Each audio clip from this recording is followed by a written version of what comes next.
Hello everyone! Good afternoon po sa inyong lahat. 5:20 na po ng hapon. Dumating na po yung bar na po. Kanina lang. Ay, baba ko yung bataan.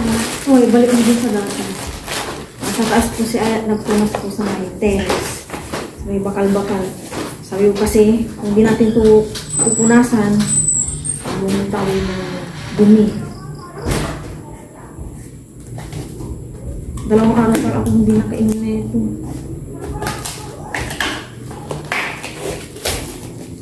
Aking bari.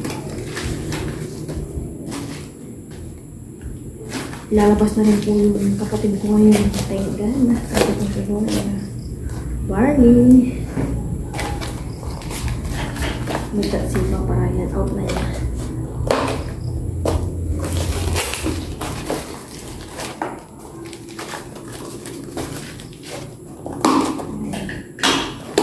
Saan ko lang na. Ito. Ooh. Maintenance, maintenance.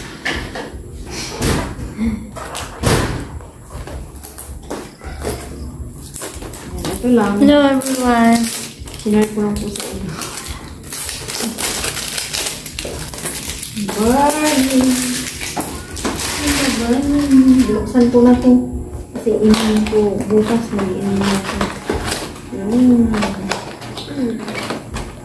Hello everyone, good morning po sa inyong lahat. And then, God bless po. It's Thursday. Nagasing na ako sa aking alarm kasi gising ako ng 1:38 para uwi. And then, inoff ko na rin yung Christmas light. Hindi na ako makatulog. Sabi ko parang pinili ko na lang matulog. Buti nakatulog pa ako. Kaya, eto, nagising na lang ako sa alarm kanina. Yan, magpa 5:50 na po ng umaga. Naglaga lang ako dito ng 3 eggs. Kakalagay ko lang kanina. 3 egg lang. Iwas rice muna. Kape-kape po tayo. Nagtimpla na ako ng kape. Nakapagbarli na ako kanina. At since kahapon dumating na yung aking deliver. Yan, makakainom na ako ng barley. Inoff ko na rin yung gas. Luto na yung aking nilalagang itlog. Hindi pa nag-alarm yung cellphone niya. Maya akyatin ko. Mag-sibilya na lang daw siya. Hindi na lang siya mag-uniform kasi Thursday naman. And then, wala silang pasok bukas. May pupuntan yung kanilang advisor. And mga 3 p.m. Cardi and meeting namin mga parents. Siguro yung pag-meetingan namin yung Christmas party. And then palabunutan din nila for exchange gift. And then siguro Friday bukas no, mamili na kami ng pangbigay namin sa kanyang advisor and pangbigay niya sa exchange gift. Kasi next week, plano ko mag-umpisa na akong mag-general cleaning for Christmas and New Year. General cleaning talaga yun. Mga binta na talaga hugasan ko yun ng tubig, hindi lang punas-punas. Nakauwi na po pala yung aking kapatid na bunsong lalaki kagabi. Siguro 6:45 sila nakauwi, tapos na kami nag-dinner. Thank you Lord at nakauwi na rin po siya. Pa 1 week niya sana ngayong Thursday. Naway maging okay na po siya talaga. Grabe ang pet ng aking kapatid. Tsaka iba yung pa niya, aura. Masakit pa yung likod niya. May kinuhanan kasi sa likod niya kaya masakit. Hindi ko na po masyadong i-detalye. Yun lang po, share ko lang. Sana maging okay ng kapatid ko at hindi na siya bumalik ulit ng hospital. Magamot na po sana siya sa pinanggalingan niyang hospital. Yung dati kasi parang hindi ko rin alam bakit nagkaganyan yung una niyang confine. Pero ngayon parang sa nakikita ko din naman, parang nakuha naman na niya yung sa niya, naway magiging okay na siya. yung sa medical certificate niya, mag-leave siya ng 1 to 2 months. So, hindi muna siya mag-duty, pahinga-pahinga. And next, lakad-lakad daw siya, sabi ng doktor. Siya po yung kapatid kong pulis. Nag-Taiwan din po siya. Pero nung nag-Taiwan po siya, hindi pa po siya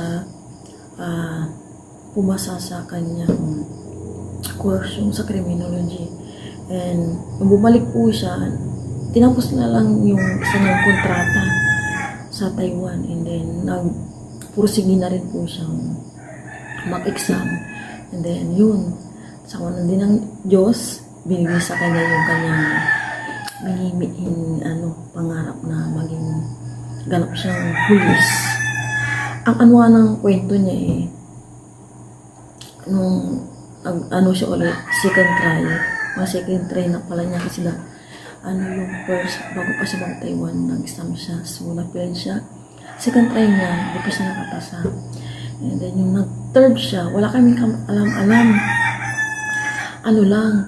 Ang sabi niya, nag-apply siya sa Maynila, may agency daw siyang pupuntahan. Nanghingi ng pamasahe sa akin. Tapos, parang lahat kami hiningaan niya ng pamasahe base sa kwento niya sa amin. Ewan ko, parang nag-ano siya ng pampagood luck, ganun daw.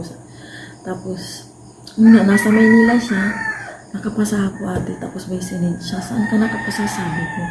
Tapos ngayon nga, nakapasa po siya na para maging pulis. Kaya sobrang tuwa namin. Tapos nasa Maynila siya. Tapos pandemic pa noon. Walang na yung cellphone ni Aya. Pandemic pa, hindi siya makauwi ng basta-basta. Doon pa siya natulog sa hotel. Pinag-hotel na namin. Yung kapatid ko nag-Gcash sa kanya ng pera yung ate namin. Dami din niyang pinagdaanan bago maging isang ganap na talagang pulis kasi sa training.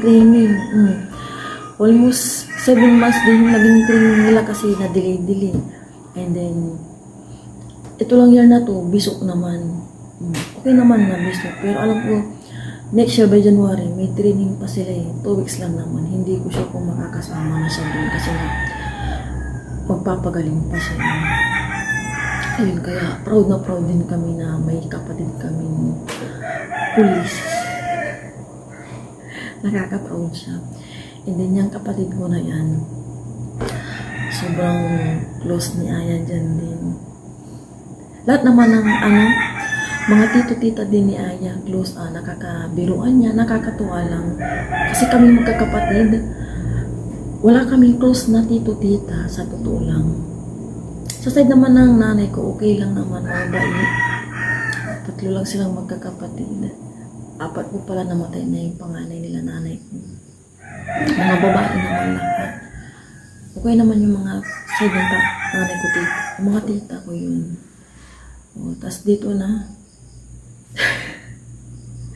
Kaya natutuwa ako na yung mga pamangkin ko din, as anak ng mga kapatid ko, close sa akin. Ganun din si Aya sa mga kapatid ko, tito-tita niya, close din. Kaya sobrang natutuwa ako. And then, sa mga pinsan niya, malapit siya. Natutuwa rin po ako, malapit siya. Tinuturuan ko din siya maging humble lagi, ganun. Tapos, itong sa Christmas, sabi ko, kung ano yung receive mo sa exchange gift, tanggapin mo. Maging happy, maging kontento, sabi ko kay Aya. Since nag-exchange gift na sa school, kahit saan, or ano yung bibigay, maging kontento. Yun lagi kong tinuturo kay Aya. Mamaya na lang po ulit yung kape ko, hindi ko na nainom. Nag-alam na yung cellphone ni Aya. Musik ko lang. Nakaligo na po kami ni Aya. Susukuin naman ako para makakain na rin kami ng breakfast. Egg lang kami. Egg. 3 eggs. Nabalatan na rin po ni Aya. Nagbe-breakfast na po kami ni Mama. Check ko lang po si Mama. Si Mama dyan po. Sumapa po na ulit. Kaya po nito. Nagbuka ka lang biscuit, Aya. Opo, yung egg pan.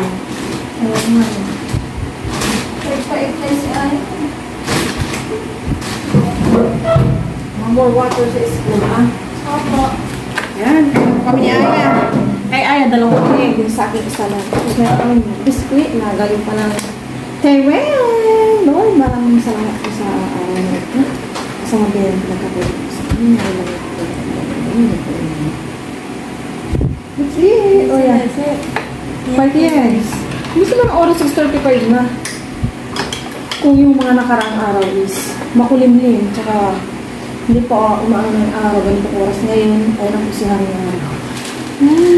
Nag-hello na. Ay. Si... Saya kang pasara. Gutom na si Aya.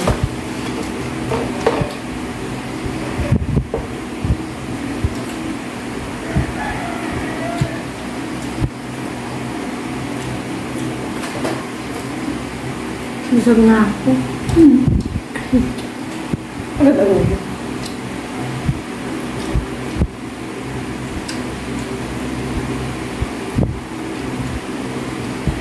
Yummy, yummy, yummy. Makali pa yun ito.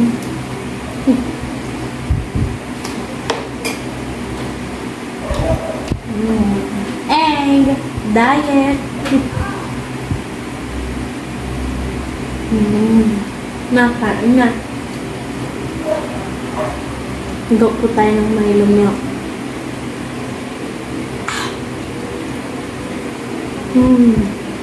Yummy.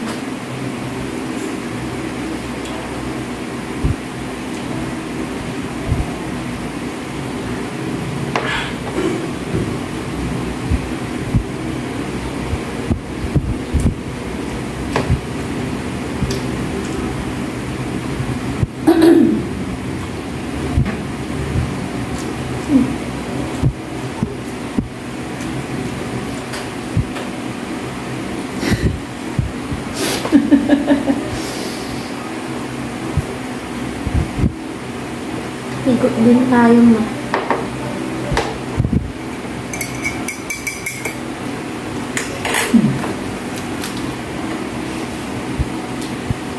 Kako yung pasalubong ni Aya sa akin. After kung ano po pa kasi, sumabay din po ako kay Aya pagpasok ng after. Hindi na lang po ako ng vlog. May mga, naayos lang po akong bagay-bagay sa bayan. Daon na lang daw yung egg pag may siya egg. Ito na. Hati tayo din pa may pamaw. Good morning. Ito na po yung tanim ni Papa Ryan na iniwan dito sa Pilipinas. Po yung pitya niya. Malalaki na rin po. Ito na rin po yung bagong tanim niyang mga talong. Malalaki na rin po sila.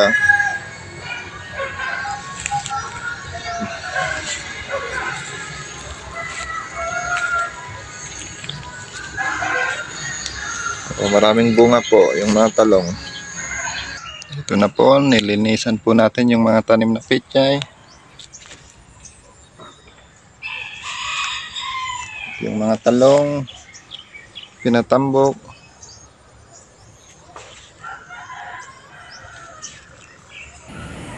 Naka-prepare na po si Aya pagpasok. Kinuha ko yung nilabhan ko kahapon. At tuyo na, sabi ko, may oras pa naman. Instead na mag-cellphone po si Aya. Pinagbabaliktad ko muna, itupi muna namin yung konti na lang yan eh. Yan na po yung araw oh. Masinag na po doon. Kausap po namin si Papa Ryan as usual. Our daily routine. Ayan, nagpre-prepare po si Papa Ryan ng kanyang breakfast. 7 o'clock. 7:05 tayo, alis siya.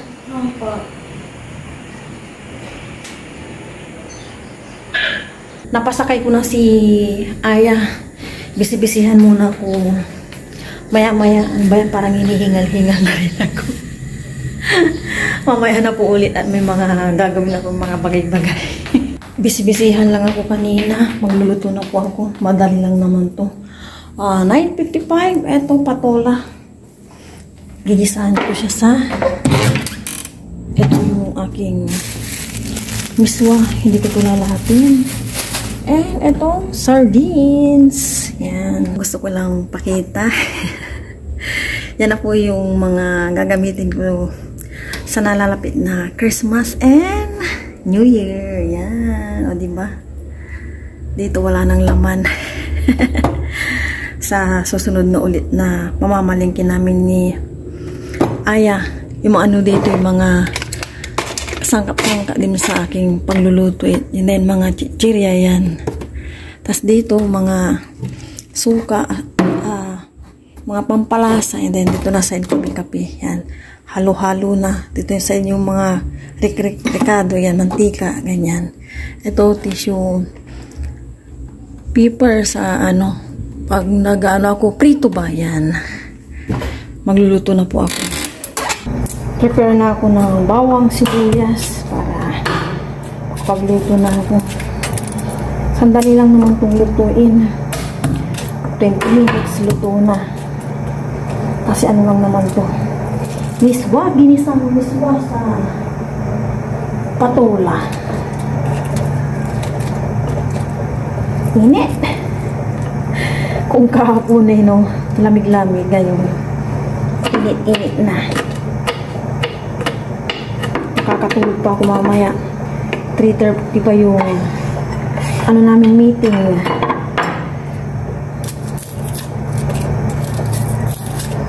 Nagsalang na ako ng sinaing.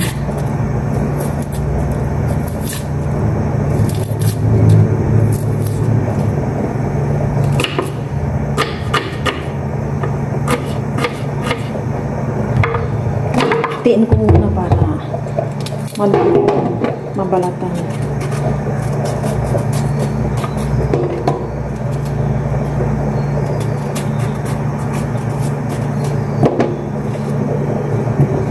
Wala akong makitang patulan isa. Yung talagang patula talaga. Ito kasi yung balat niya yan. Ang kapal. Ang kapal. Tapos parang ang hirap niya balat. Yung isa, madali lang yan. Madali lang niya. Ito paganda nito pa. Mahirapan akong balat. Nugasan ko muna bago ko i-slice yun. Sabi ng kapatid ko, tumaba daw ako. Yung kapatid ko bunso. Sabi ko, oo nga napalamon kami nung nandito si Papa Ryan.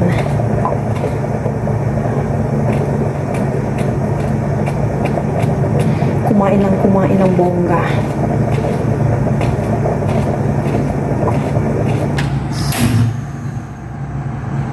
Iluto ko na itong ulam namin sa lunch. Maglagay na ako ng cooking oil.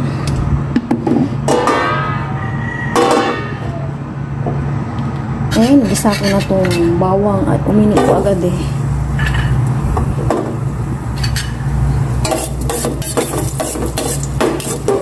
Mahinang apoy lang to.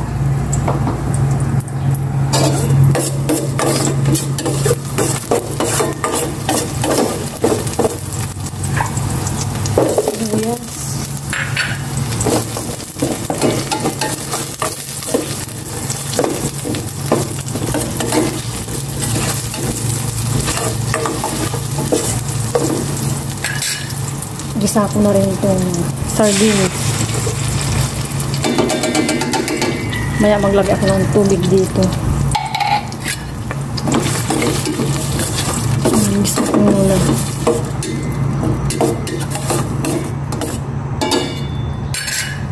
Lalagay ko na itong tubig dito galing sa lata. Maglalagay na ako ng pampalasa, salt, and paminta. Oh my gosh.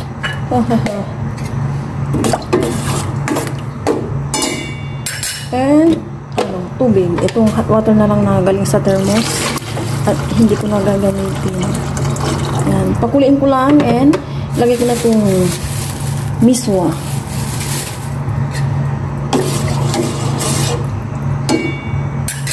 Kumulo na ito. Ilalagay ko na itong miswa. Hinati ko na. Madami na yung sobra kaya hindi ko na nilahat. Huli kong ilalagay itong patola. Yan. Tikman ko muna bago ko ilagay yung patola.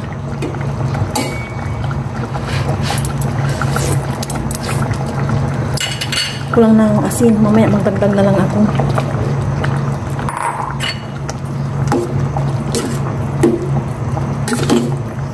Gusto rin to ni Aya eh. Yung ganitong simpleng luto. Natagdagan ko ng konting asin. Konting-kunti lang. Nag-iwas din kami sa maalat. Okay na po ito. Luto na. Hintayin ko lang po si Aya. Medyo nahuli ng konti yung uwi ni Aya ngayon. Nakain na po kami ng lunch. Sabay niyo po kami. Pero ba mag-20 mo po. Lord, maraming salamat po sa awal nito at sa iyong kailangan ngayon. Naway lagi po tayo po Kasi, ay, simple lang po ano pa. Nahangin ka? opo. Nawalan ka naman yata, no? Meron po.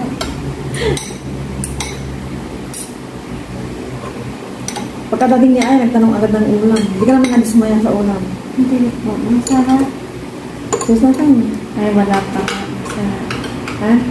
Tingin ko pa lang masarap na. Oh, thank you. Sige na, sus na tayo. Seriously, kagal. Dakol. Gusto para po sa inyo kung suka na ka.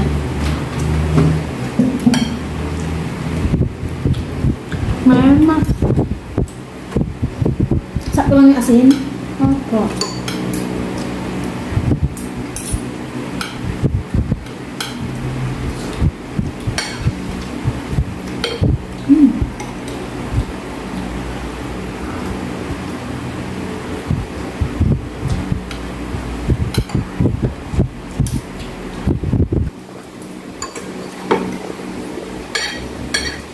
Bagong luto. Siyempre makaluto ko lang.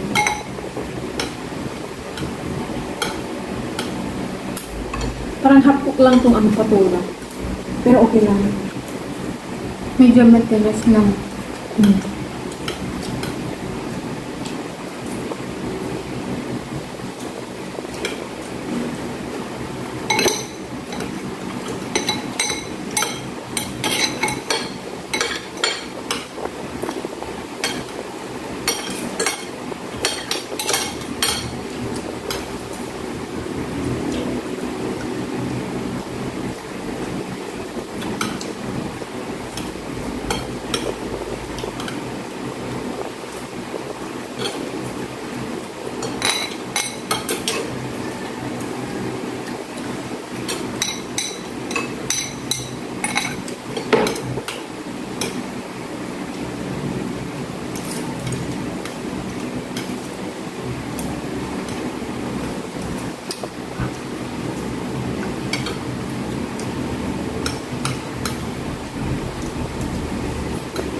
Ako si Aya. Hindi ka out mo sa school ya. Kami lang po. Mag-refill ka ng tubig mo Makiin off sa'yo mo. Yan. Opo. Huwag mo nang tanggalin ng tinik yan. Kasama yan. Nakakain yan. Durog na yan.